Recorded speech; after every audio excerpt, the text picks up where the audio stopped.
வணக்கம் நேயர்களே, நீங்கள் கேட்டுக்கொண்டிருப்பது அண்ணா சமுதாய வானொலி 90.4 அலைவரிசை. இது இந்தியாவின் முதல் சமுதாய வானொலி. நேயர்களே, இப்பொழுது நாம் கேட்கவிருப்பது நமது அண்ணா சமுதாய வானொலியும் மதராஸ் உர நிறுவனமும் இணைந்து வழங்கும் பிரதமரின் பிரணாம், தாய்பூமியின் மறுசீரமைப்பு, ஊட்டச்சத்து விழிப்புணர்வு மற்றும் மேம்படுத்தலுக்கான திட்டம் பற்றிய தொடர் நிகழ்ச்சியின் 32ஆம் பாகம்.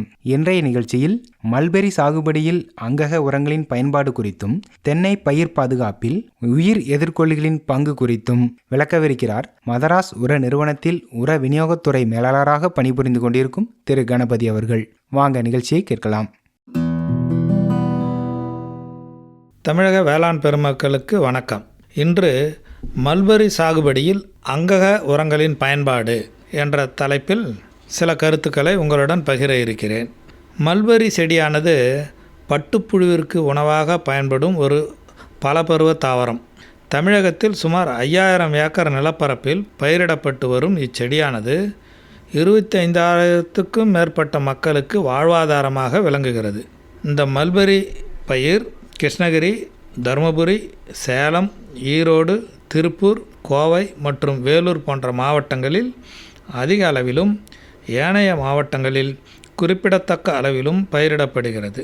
பயிர் வளர்ச்சிக்கு அத்தியாவசியமான முப்பெரும் சத்துக்களான தழைச்சத்து, மணிச்சத்து, சாம்பல் சத்துக்களுடன் நுண்ணூட்ட சத்துக்களையும் கொண்டுள்ள நிலமே வளமான நிலமாகும். அவ்வாறு மல்பெரி பயிர் செழிப்பாக வளர 1 ஏக்கர் மல்பெரி தோட்டத்துக்கு ஆண்டுக்கு 8 டன் தொழு உரம் மற்றும் ரசாயன உரம், தழை, மணி, சாம்பல் சத்துக்கள் முறையே 120, 48, 48 என்ற விகிதத்தில் தேவைப்படுகிறது. ரசாயன உரங்களை பயன்படுத்துவதால் உரச்செலவு அதிகரிக்கிறது. இதனை குறைத்திட ஆட்டு எரு, மண்புழு உரம், பசுந்தாள் உரங்கள், ஓட்டமேற்றிய தொழு உரம் மற்றும் உயிர் உரங்களையும் பயன்படுத்தலாம். தொழு உரம். மல்பெரி சாகுபடியில் தொழு உரம். நன்கு மக்கிய தொழு உரமானது 0.5% தழைச்சத்து, 0.2% மணிச்சத்து மற்றும் 0.5% சாம்பல் சத்தினை கொண்டுள்ளது. தொழு உரம் உள்ள மண்ணின் வளத்தை மேம்படுத்தி பயிர்களின் விளைச்சல் நிலைத்து நிற்க உதவுகிறது. மக்கிய தொழு உரம் இடப்பட்ட மல்பெரி தோட்டத்தில் பல்வேறு விதமான நன்மை பயக்கும் நுண்ணுயிர்கள் பல்கி பெருகி செடியின் வளர்ச்சியினை ஊக்குவிக்கிறது. மக்கிய தொழு உரத்தினை மல்பெரி தோட்டத்தில் 1 ஏக்கருக்கு ஆண்டுக்கு 8 டன் இடுவதனால் மல்பெரி இலை விளைச்சல் சுமார் 10லிருந்து 15 ஆண்டுகளுக்கு குறையாமல் கிடைக்கிது. ஆட்டு எரு. மல்பெரியில் ஆட்டு எரு இது தொழு உரத்தினை காட்டிலும் அதிக அளவில் பயிர்களுக்கு தேவையான பேரூட்டம் மற்றும் நுண்ணூட்ட சத்துக்களை கொண்டுள்ளது. இதில் 3% தழைச்சத்து, 1% மணிச்சத்து, 2% சாம்பல் சத்து இருக்குது.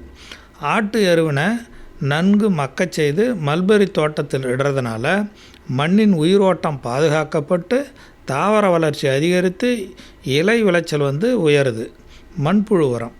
மல்பெரியில் மண்புழு உரம் இடுறது, அதாவது உழவர்கள் நண்பன் என்று அழைக்கப்படும் மண்புழுவானது மண்ணில் உள்ள அங்கக பொருட்களை சிதைத்து மண் வளத்தை பாதுகாத்து பயிர்களின் விளைச்சலை அதிகரிக்க செய்யுது. மண்புழு உரமானது பயிர்களுக்கு தேவையான பேரூட்டம் மற்றும் நுண்ணூட்ட சத்துக்கள், தாவர வளர்ச்சி ஊக்கிகள், பல்வேறு நொதிப்பொருட்கள் மற்றும் எண்ணற்ற நன்மை பயக்கக்கூடிய நுண்ணுயிர்களை கொண்டுள்ளது. ஆகையினால் இது தாவர வளர்ச்சியை ஊக்குவித்து பயிர்களின் விளைச்சல் மற்றும் தரம் போன்றவற்றுக்கு பயன்படுது. மல்பெரி தோட்டத்தில் ஏக்கருக்கு ஆண்டுக்கு 5 டன் மண்புழு உரத்தினை 2 சம தவணைகளில் இடுறதுனால மண்ணின் வளம் நிலைநிறுத்தப்படுவதோடு மல்பெரியின் விளைச்சல் அதிகரிக்கப்பட்டு இலையின் தரமும் கூடுறது. பசுந்தாள் உரங்கள். பசுந்தாள் உரங்கள் இடுறதுனால மண்ணின் அமைப்பு, தரம், வளம் மற்றும் உற்பத்தி திறன் அதிகம். பசுந்தாள் உரங்கள் மண்ணில் உள்ள அங்கக பொருட்கள் மற்றும் சத்துக்களை அதிகரித்து செடியின் வளர்ச்சியை ஊக்குவிக்கிறது. மல்பெரி பயிரின் இடைவெளிகளில் சணப்பு, தக்கப்பூண்டு, கொள்ளு போன்ற பசுந்தாள் உரங்களை விதைப்பு செய்து பூப்பதற்கு முன்னரே நிலத்தில் மடக்கி உழவு செய்து விடலாம். இதனால் களை வளர்வது தடுக்கிறதோட களைக்கொல்லி பயன்பாட்டினையும் தவிர்க்கலாம். அவரை குடும்பத்தினை சார்ந்த தாவரங்கள் வேர்ப்பகுதியில் உள்ள முடிச்சுகளில் வளிமண்டல நைட்ரஜன் சத்தினை நிலைப்படுத்தி மண் வளம் பாதுகாக்க உதவி செய்யுது. இது தவிர பசுந்தாள் உரம் மண்ணில் அங்ககப் பொருட்களின் அளவு மற்றும் தாவரங்களின் வேர்ப்பகுதிகளில் நன்மை பயக்கும் நுண்ணுயிர்களின் எண்ணிக்கையினை அதிகப்படுத்தி பயிர்களுக்கு கிடைக்கக்கூடிய சத்துக்களின் அளவினை மேம்படுத்துவதனால பயிர்களின் விளைச்சல் அதிகரிக்க வழி செய்யுது. மல்பெரி தோட்டத்தில் சணப்பை விதையினை ஏக்கருக்கு 8 கிலோ என்ற அளவில் விதைத்து வளர்த்து மண்ணில் மடக்கி உழறதுனால சுமார் 6 டன் பசுந்தாள் உரமானது மல்பெரி தோட்டத்துக்கு சென்றடையுது. பசுந்தழை உரங்கள் பண்ணையினை சுற்றிலும் தானாக வளர்ந்துள்ள செடி மற்றும் மரங்களான கிளேரிசீடியா, புங்கன், வேம்பு, எருக்கன் மற்றும் கொழிஞ்சி போன்றவற்றை அறுவடை செய்து குழியில் இட்டு மக்க வைத்தோ அல்லது நேரடியாகவோ நிலத்தில் இடுறதுனால பயிரின் விளைச்சல் அதிகரிக்கிறது. ஊட்டமேற்றிய தொழு உரம். தொழு உரம் பற்றாக்குறை உள்ள சமயங்களில் ஊட்டமேற்றிய தொழு உரத்தினை பயன்படுத்துறதுனால மண்ணின் நீர்பிடிப்பு தன்மை அதிகரிக்கிறது. வேர்கள் வளர்ச்சியினை மேம்படுத்துது. மணிச்சத்தினை நீரில் கரையும் நிலைக்கு மாற்றி பயிர்களுக்கு எளிதில் கிடைக்க செய்கிறது. இது இல்லாமல் பயிர்கள் வளர்ச்சியை தாங்கி வளரவும் உதவுது. சாதாரணமாக மல்பெரி செடியினை தாக்கும் பூச்சிகள் அதுக்கு என்ன கண்ட்ரோல் பண்ணலாம் அப்படின்னு பார்ப்போம். மல்பெரி செடியினை தாக்கும் பூச்சி பார்த்திங்கன்னா பப்பாளி மாவு பூச்சி, இலைப்பேனு, இளஞ்சிவப்பு மாவு பூச்சி, துக்கரான்னு சொல்லுவாங்க, இலை சுருட்டு பூச்சி, வெள்ளை. இந்த பப்பாளி மாவு பூச்சியை கண்ட்ரோல் பண்ணுறதுக்கு அசிரோபேக்கஸ் பப்பாயே அப்படின்ற ஒரு இறை விழுங்கிகளை நம்ம 50லேருந்து 100 எண்ணிக்கை ஒரு ஏக்கருக்கு விடுறதுனால அந்த பப்பாளி மாவு பூச்சியை கட்டுப்படுத்தலாம். இலைப்பேனுக்கு கிரைசோபெர்லா அப்படின்ற இறை விழுங்கி, இது 4000லேருந்து 8000 எண்ணிக்கை நம்ம விடுறதுனால இலைப்பேனை கட்டுப்படுத்தலாம். இளஞ்சிவப்பு மாவு பூச்சி அல்லது துக்ரா, இது கிரிப்டோலேமஸ் என்ற இறை விழுங்கிய ஸ்கிமினஸ் கச்சுவாரா அப்படின்ற இறை விழுங்கியை விடுறதுனால இதை கண்ட்ரோல் பண்ணலாம். இலை சுருட்டு பூச்சிக்கு பிரக்கான், ட்ரைகோகிராமா கைலோனிஸ், டெட்ராஸ்டிஸ் ஹோவர்டி இந்த ஒட்டுண்ணிகளையும் இறை விழுங்கிகளையும் விடுறதுனால இலை சுருட்டு பூச்சியை கட்டுப்படுத்தலாம். வெள்ளை ஈக்கு ஸ்கிமினஸ் காச்சுவோரா இதை 250 எண்ணிக்கையில் விடுறதுனால வெள்ளை ஈயை கட்டுப்படுத்தலாம். மல்பெரி மற்றும் பிற பண்ணை கழிவுகள், பட்டுப்புழுவின் படுக்கை கழிவுகள், மாட்டு சாணம் ஆகியவற்றை நன்கு கலந்து ஒரு குழியில் இடணும். இதனால் 1 டன் கலவைக்கு இதில் தொழு உரம் பற்றாக்குறை உள்ள சமயங்களில் ஊட்டமேற்றிய தொழு உரத்தினை பயன்படுத்துறதுனால மண்ணின் நீர்பிடித்தன்மை அதிகரிக்கும். வேர்களின் வளர்ச்சியினை மேம்படுத்தும். மணிச்சத்தினை நீரில் கரையும் நிலைக்கு மாற்றி பயிர்களுக்கு எளிதில் கிடைக்க செய்யும் மற்றும் பயிர்களின் வளர்ச்சியினையும் தாங்கி வளர உதவும்.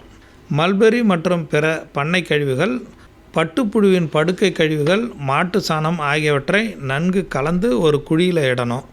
இது கூட 1 டன் கலவைக்கு 5 கிலோ ராக் பாஸ்பேட் இட்டு நன்கு கலக்கணும். குழி நிரம்பிய பின்ன மண் கலவினால் பூசி மூடிவிட்டு 15 நாட்களுக்கு ஒரு முறை மீண்டும் மீண்டும் கிளறி விட்டு மூடணும். 4 மாதங்கள் நன்கு மக்கிய ஊட்டமேற்றிய உரம் தயாராகிடும். இவ்வாறு தயாரித்த உரத்தினை அஸ்டோபாக்டர் உயிர் உரத்துடன் 1 டன்னுக்கு 1 கிலோ என்ற விகிதத்தில் கலந்து பயன்படுத்தலாம். இந்த வகை உரத்தினை மல்பெரி தோட்டத்துக்கு இட்டால் மணிச்சத்து தரக்கூடிய ரசாயன உரம் இட தேவையில்லை. உயிர் உரங்கள் காற்றில் இருக்கும் தழைச்சத்தை நிலைநிறுத்தியும் மண்ணில் கரையாமல் இருக்கக்கூடிய மணிச்சத்தினை கரைத்தும் கொடுக்கக்கூடிய திறன் பெற்ற நுண்ணுயிர்கள் உயிர் உரங்கள் என அழைக்கப்படுகிறது. அசோஸ்பைரிலம் இவை ஆய்வகத்தில் பெருக்கப்பட்டு தகுந்த மலைப்பாசி மக்குடன் கலந்து 200 கிராம் அல்லது 1 கிலோ பொட்டலங்களாக விநியோகம் செய்யப்படுகிறது. ஏக்கருக்கு 8 கிலோ உயிர் உரத்தினை 400லேருந்து 500 கிலோ நன்கு மக்கிய தூளாக்கப்பட்ட தொழு உரத்துடன் கலந்து மல்பெரி செடிகளின் வேர் பகுதியில் இட்டு மூடி நீர்ப்பாசனம் செய்திடணும். உயிர் உரங்களை ரசாயன உரங்கள் இடுவதற்கு 10-15 நாட்களுக்கு முன்னதாகவே பின்போ இட வேண்டும். இவ்வாறு செய்கிறதுனால 50% அளவுக்கு தழைச்சத்து கொடுக்கும் ரசாயன உரங்கள் இடுவதை குறையும். இது போக மண் வளமும் பாதுகாக்கப்படுகிறது. பாஸ்வோபாக்டீரியா நுண்ணுயிர்கள் தங்கள் செல்களிலிருந்து சுரக்கும் அங்கக அமிலங்கள் மூலம் கரையாமல் இருக்கிற மணிச்சத்தை கரைச்சி பயிர்கள் எடுத்துக்கொள்ளும் நிலைக்கு மாற்றி கொடுக்குது. ஏக்கருக்கு 4 கிலோ பாசோபாக்டீரியாவினை 400லேருந்து 500 கிலோ நன்கு மக்கிய தூளாக்கப்பட்ட தொழு உரத்துடன் கலந்து மல்பெரி செடிகளின் வேர்ப்பகுதியில் இட்டு மூடி நீர்ப்பாசனம் செய்திடணும். இதனையும் அசோஸ்பைரிலம் போன்றே பயன்படுத்தலாம். இதன் மூலம் 50% மணிச்சத்து உர செலவை குறைக்கிறதோட பயிரின் புரதச்சத்தின் அளவு மற்றும் தன்மையினும் அதிகரிக்க செய்யலாம். வேர் உட்பூசனம் இவை பயிரின் வேர்களில் இருந்து கொண்டு பயிரின் வளர்ச்சிக்கு தேவையான மணிச்சத்து, கந்தகம், சுண்ணாம்பு சத்து ஆகியவற்றை மண்ணிலிருந்து எடுத்து கொடுக்கிறது. மேலும் வேர்களை தாக்கும் பூஞ்சான நோய்களிலிருந்து பயிர்களையும் பாதுகாக்குது. வளர்ந்த மல்பெரி செடிகளின் வரிசைகளுக்கு இடையே 3-4 அங்குல ஆழத்துக்கு மண்ணை தோண்டி தொழு உரத்துடன் வேர்பூசணத்தை தூவி 3-4 அங்குல இடைவெளியில் மக்காச்சோள விதையினை விதைத்து மூடிவிட வேண்டும். 1 ஏக்கர் தோட்டத்துக்கு 400 கிராம் வேர் உட்பூசணமும் 8 கிலோ சோள விதைகளும் தேவைப்படுது. தொடர்ந்து நீர்ப்பாசனம் செய்யும்போது 80-100 நாட்களில் வேர் உட்பூசணம் இனப்பெருக்கம் அடைந்துவிடும். அப்பொழுது சோளத்தினை தரைமட்ட அளவில் அறுத்து விடுவதன் மூலம் மல்பெரி செடிக்கு தேவையான சத்துக்கள் கிடைக்குது. வேப்பம்புண்ணாக்கு வேப்பம்புண்ணாக்கு தாவரங்களுக்கு தேவையான பல்வேறு விதமான சத்துக்களை அதிக அளவில் கொண்டுள்ளதால் பூச்சி மற்றும் நோய்களை எதிர்த்து வளரும் சக்தியை மல்பெரி செடிக்கு கொடுக்கிறது. மேலும் இதிலுள்ள வேதிப்பொருட்கள் மண்ணில் தழைச்சத்து மாறுபாட்டினை தடுத்து அதனை செடிகள் எடுத்துக்கொள்ளுமாறு செய்யுது. மல்பெரி தோட்டத்தில் வேப்பம் புண்ணாக்குன்னு ஏக்கருக்கு ஆண்டுக்கு 800 கிலோ என்ற அளவில் 4 சம தவணை முறைகளில் 3 மாத இடைவெளியில் இடுறதுனால நூற்புழு தாக்குதலை தடுக்கலாம். மண்புழு உர வடிநீர் மண்புழு உர வடிநீர் என்பது மண்புழுவினால் உற்பத்தி செய்யப்பட்டு மண்புழு உரத்திலிருந்து பிரித்தெடுக்கப்படும் ஒரு நீர்ம பொருள். இது தாவரங்களுக்கு தேவையான பேரூட்டம் மற்றும் நுண்ணூட்ட சத்துக்கள் அனைத்தையும் கொண்டுள்ளது. தவிர தாவர வளர்ச்சி ஊக்கிகளான ஆக்சின் மற்றும் சைட்டோகைனின் போன்றவற்றையும் கொண்டுள்ளது. மண்புழு உர வடிநீரின 2% என்ற அளவில் நீருடன் நன்கு கலந்து மல்பெரி இலையின் மேல் தெளிப்பது இலையின் தரத்தை மேம்படுத்துவதோடு இலையின் விளைச்சலையும் அதிகரிக்க செய்கிறது. பட்டுப்புழுக்கள் இவ்விலைகளை விரும்பி உண்ணுவதனால் பட்டுக்கூடு விளைச்சல் அதிகரிப்பதாக ஆராய்ச்சி முடிவுகளும் தெரிவிக்கிறது. இயற்கை வேளாண்மையின் முக்கியத்துவத்தை உணர்ந்து ரசாயன உரச்செலவினையும் களைக்கொல்லி பயன்பாட்டினையும் குறைத்து சுற்றுச்சூழலை பாதுகாத்து மருந்தில்லா பயிராக மல்பெரி பயிரினை வளர்த்து பயன்பெறுவோம். அடுத்ததாக தென்னை பயிர் பாதுகாப்பில் உயிர் எதிர்கொல்லிகளின் பங்கு. உயிர் எதிர்கொல்லிகள் என்றால் பயோ ஃபங்கிசைட் அல்லது பெஸ்டிசைட்ஸ். இன்றைய வேளாண்மையில் ரசாயன பூச்சி மற்றும் பூஞ்சான கொல்லிகளை பயன்படுத்துவதனால சுற்றுப்புற சூழல் மாசுபடுவதோடு பூச்சிகள் மற்றும் நோய் காரணிகளின் எதிர்ப்பு சக்தி தோன்றுவதற்கு வழிவகுக்கிறது. இத்துடன் உணவுப் பொருட்களில் குறிப்பாக தானிய பயிர்கள் மற்றும் தோட்டக்கலை பயிர்களில் ரசாயன மருந்துகளின் எஞ்சிய நச்சு தங்கி உயிரினங்களுக்கும் தீங்கு விளைவிக்கிறது. ஆனால் உயிர் எதிர்கொல்லிகளை பயன்படுத்துவதனால அத்தகைய சூழ்நிலை சீர்கேடு ஏற்படுவதில்லை. ஒருங்கிணைந்த பயிர் நோய் மேலாண்மையில் உயிர் எதிர்கொல்லிகள் மிக முக்கிய பங்கு வகிக்கிறது. அதாவது பயோ ஃபங்கிசைட், பயோ பெஸ்டிசைட்ஸ். உயிரியல் முறை நோய் மேலாண்மை என்பது உயிருள்ள நுண்ணுயிர்களை கொண்டு நோய் காரணிகளை அழித்து பயிர்களை பாதுகாப்பதாகும். இவை மற்ற உயிரினங்களுக்கு தீங்கு விளைவிப்பதில்லை. இவற்றுள் பூஞ்சானங்களும் பாக்டீரியாக்களும் அடங்கும். பாக்டீரியா மற்றும் பூஞ்சான வகையை சார்ந்த பேசில்லஸ் சப்டிலிஸ் மற்றும் ட்ரைகோடெர்மா விரிடி ஆகியவை அதிக அளவில் உயிர் எதிர்கொல்லியாக பயன்படுத்தப்பட்டு வருகிறது. நடைமுறை விவசாயத்தில் பயிர்களின் வேர், இலை மற்றும் மண் மூலமாக பரவும் நோய்கள் பெரும் பாதிப்பை உண்டாக்குது.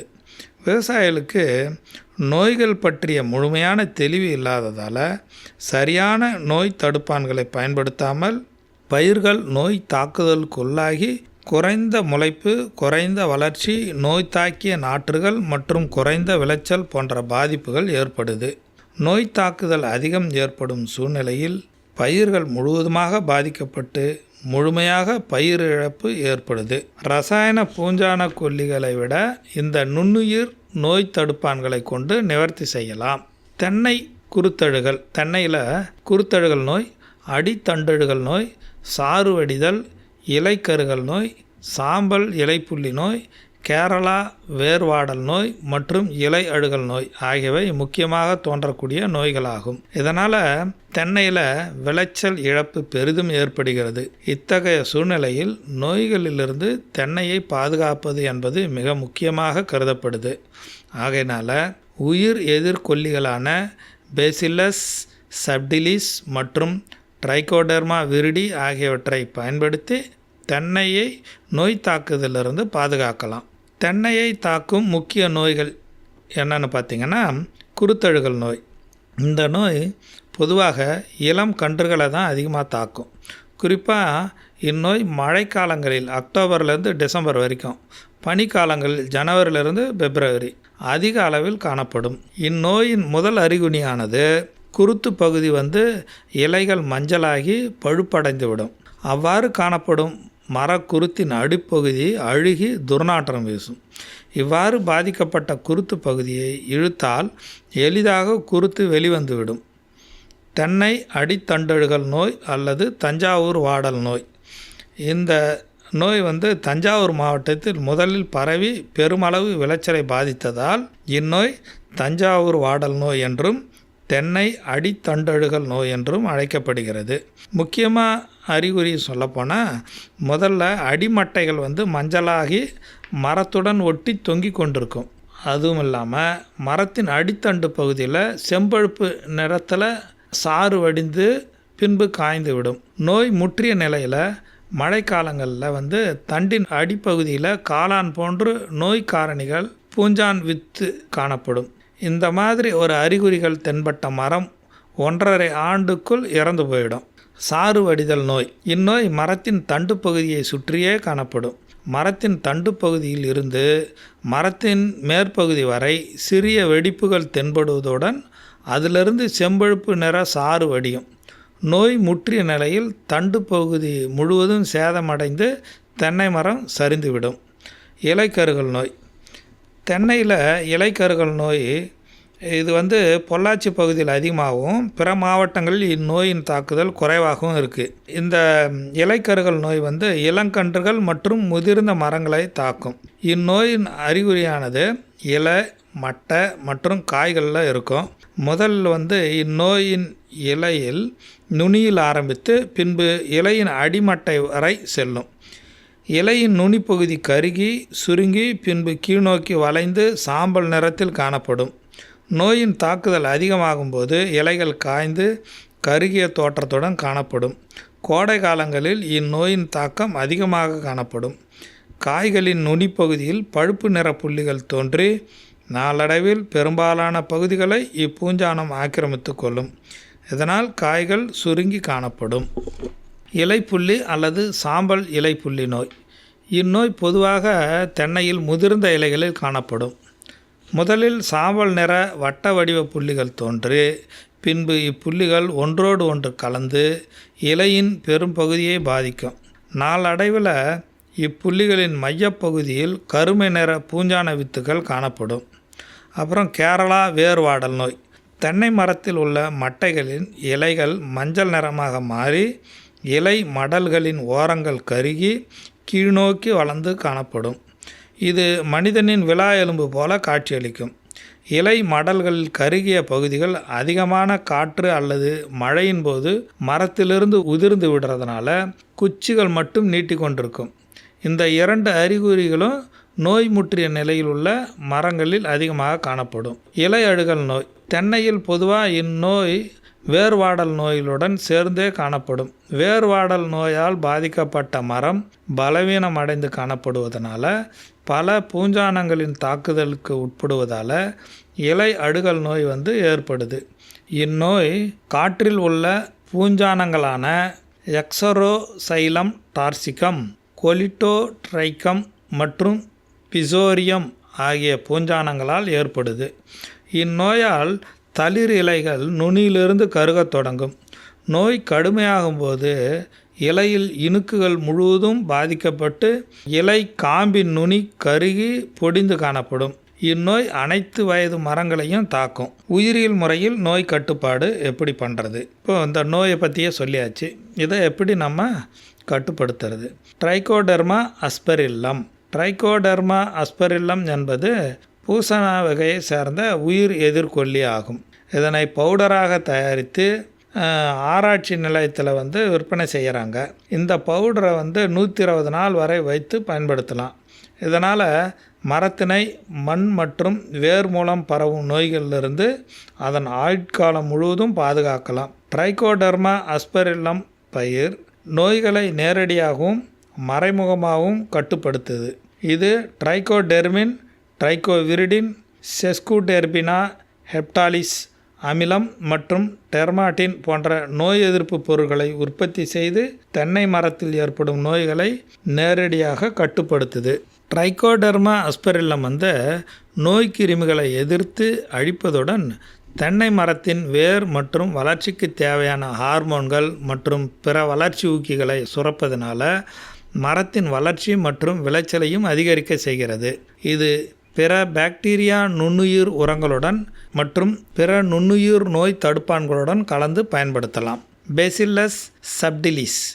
பேசில்லஸ் சப்டிலிஸ் பயிர்களுக்கு நன்மை தரக்கூடிய பாக்டீரியா வகையினை சார்ந்தது. நோய்களை சிறப்பாக கட்டுப்படுத்துகிறது. தென்னையின் நோய்களை நேரடியாகவும் மறைமுகமாகவும் கட்டுப்படுத்துகிறது. இது இட்ரின், சார்பெக்டின் மற்றும் சப்டலின் போன்ற நோய் எதிர்ப்பு பொருட்களை உற்பத்தி செய்து பயிர் நோய்களை நேரடியாக கட்டுப்படுத்துகிறது. பேசில்லஸ் சப்டிலிஸ் மறைமுக நோய் எதிர்ப்பு முறையில் நேரடியாக நோய்களை உண்டாக்கும் காரணிகளை தாக்காமல் மற்ற நோய் எதிர்ப்பு நொதிகளான ஃபெராக்சிடேஸ், பாலிபினால் ஆக்சிடேஸ், ஃபினைல் அலனின், அமோனியா லையேஸ், குளுக்கனேஸ் மற்றும் கைட்டினேஸ் போன்றவற்றை தாவரத்தில் அதிக அளவில் சுரக்க வழிவகை செய்து அதன் மூலம் நோய் காரணிகளின் வளர்ச்சி விகிதத்தை குறைக்கிறது. மேலும் இந்த வகை பாக்டீரியம் நோய்களை கட்டுப்படுத்துவதோடு மட்டுமல்லாமல் வளர்ச்சியை ஊக்குவிக்கும் ஹார்மோன்களான ஆக்சின், ஜிப்பர்லின் மற்றும் இண்டோல் அசிட்டிக் ஆசிட் ஆகியவற்றை சுரந்து தென்னையின் வளர்ச்சியை அதிகரிக்கிறது. தென்னை ஆராய்ச்சி நிலையத்தில் பேசில்லஸ் சப்டிலிஸ் உயிர் எதிர்கொல்லி விற்பனை செய்யப்படுகிறது. இதை எப்படி பயன்படுத்தலான்னு பார்க்கலாம். 100 கிலோ மக்கிய தொழு உரத்துடன் 1 கிலோ பேசில்லஸ் சப்டிலிஸ் மற்றும் 1 கிலோ ட்ரைகோடெர்மா அஸ்பெரில்லம் கலந்து 2 நாட்கள் இடைவெளியில் மறுகலப்பு முறையில் கலந்து நிழலில் வைத்து பின்பு தென்னங்கீற்றால் மூடிவிட வேண்டும். ஒவ்வொரு முறை கலக்கும் போதும் ஈரப்பதம் இருக்கும்படியாக பார்த்து கொள்ள வேண்டும். ஈரப்பதம் இல்லை என்றால் தண்ணீர் தெளித்து பின்பு கலக்க வேண்டும். இவ்வாறு கலந்த கலவையை 25 நாட்கள் வைப்பதால் உயிர் எதிர்கொல்லிகளின் எண்ணிக்கை அதிகரிக்கும். மரத்துக்கு 10 கிலோ என்ற அளவில் 6 மாதத்துக்கு ஒரு முறை மண்ணில் இட வேண்டும். கொக்கோகான். கேரளா வேர்வாடல் நோயை கட்டுப்படுத்த ஒருங்கிணைந்த நோய் மேலாண்மை முறைகளுடன் கொக்கோகான் தாய் நுண்ணுயிரி கலவையிலிருந்து பெருக்கம் செய்யப்பட்ட நுண்ணுயிரி கலவை 2 லிட்டருடன் 8 லிட்டர் தண்ணீர் கலந்து வேர்பகுதி நன்றாக நனையுமாறு ஊற்ற வேண்டும். இம்முறையை 3 மாத இடைவெளியில் தொடர்ந்து செயல்படுத்த வேண்டும். இதில் கவனிக்கப்பட வேண்டியது என்னென்னா, உயிர் எதிர்கொல்லி கலவையை மற்ற பூஞ்சான கொல்லிகள் மற்றும் பூச்சிக்கொல்லி மருந்துகளுடன் கலத்தல் கூடாது. இந்த கலவையை தயாரித்து 4 மாதங்களுக்குள் பயன்படுத்த வேண்டும். இந்த கலவையை மற்ற உயிர் உரங்களுடன் கலந்து இடலாம். இதனால் என்ன பெனிஃபிட், பயன்கள் என்னென்னா, இது தென்னை மரங்களின் வளர்ச்சி மற்றும் விளைச்சலை அதிகரிக்கும். இது தென்னை மரங்களின் நோய் எதிர்ப்பு திறனை அதிகரிக்கும். இது மண்ணிலுள்ள அங்கக பொருட்களை பயன்படுத்தி பல மடங்காக பெருகி மரங்களுக்கு பாதுகாப்பை நீண்ட காலத்துக்கு அளிக்கும். இது இதர உயிரினங்களுக்கும் தோட்டத்தில் உள்ள மண்புழுக்களுக்கும் தீமை விளைவிப்பது இல்லை. நன்றி, வணக்கம். நேயர்கள் இதுவரை கேட்டது நமது அண்ணா சமுதாய வானொலியும் மதராஸ் உர நிறுவனமும் இணைந்து வழங்கிய பிரதமரின் பிரணாம் திட்டம் பற்றிய தொடர் நிகழ்ச்சியின் 32ஆம் பாகம். மீண்டும் அடுத்த நிகழ்ச்சியில் சந்திப்போம். நன்றி, வணக்கம்.